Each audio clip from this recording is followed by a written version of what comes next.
Dozer घोक्रा nursing चलाउँदैन, dozer चलाउँदैन, समन्वय गर्छ, कन्भिन्स गर्छ, एउटा नागरिक सरहको उहाँसँग व्यवहार गर्छ। केन्द्रीय सरकारले गराउन चाहिरहेको छ कि पालिकालाई द्वन्द्वमा राख्न खोजिरहेको छ, त्यो उहाँहरूमा निर्भर छ। तर त्यो नागरिकलाई जसलाई हामी हटाउँछौँ त्यसको व्यवस्थापनको मापदण्ड के, त्यो मापदण्ड हुनु पर्यो। पुलिस प्रशासन सुरक्षा दिने, तोड्ने या हामी डोजर लगाइदिने त्यो नागरिक, त्यो एउटा जनप्रतिनिधिको त्यति काम होइन नि। नागरिकको समस्या समाधान कसरी हुने, त्यसलाई घर तोडेपछि अर्का घरमा कहाँ राख्ने, कि हामी स्कुलमा राख्ने, तुमले सरकारले भनिदिनु पर्यो नि स्कुल बन्द गर, स्कुलमा राख।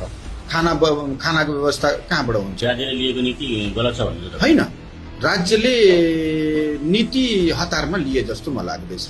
अलिकति यसलाई पालिकासँग ब्याकफिट लिएर, भूमि आयोग विगतमा गठन भएकै थियो, अहिले भूमि आयोगलाई एक्टिभ गरेर भूमि आयोग मार्फत लगत इस्टिमेट लिएर कुन पालिकामा कुन वार्डमा कति सुकुम्बासी छ, कति हुकुमबासी छ, कति अव्यवस्थित छ, त्यो गरिसकेपछि ल है भोकरा नर्सिङमा 3000 सुकुम्बासी छ, ल 3000लाई कसरी व्यवस्थापन गर्ने, कहाँ एउटा सेन्टर बनाउने, उसलाई खानपिनको व्यवस्था के गर्ने, त्यो नानीहरूको शिक्षाको व्यवस्था के गर्ने, हेल्थको केयर कसरी गर्ने, त्यो सारा मापदण्ड दिएपछि स्थानीय सरकारलाई त थाहा छ नि कसरी त्यो गर्ने भनेर। सुरक्षा दिएर तोड्ने कुट्ने तीन हो, तर नागरिकको उचित व्यवस्थापन गर्ने बित्तिकै भोकरा नर्सिङ अहम भूमिका निर्वाह गर्छ र अग्रपन्थीमा हुन्छ।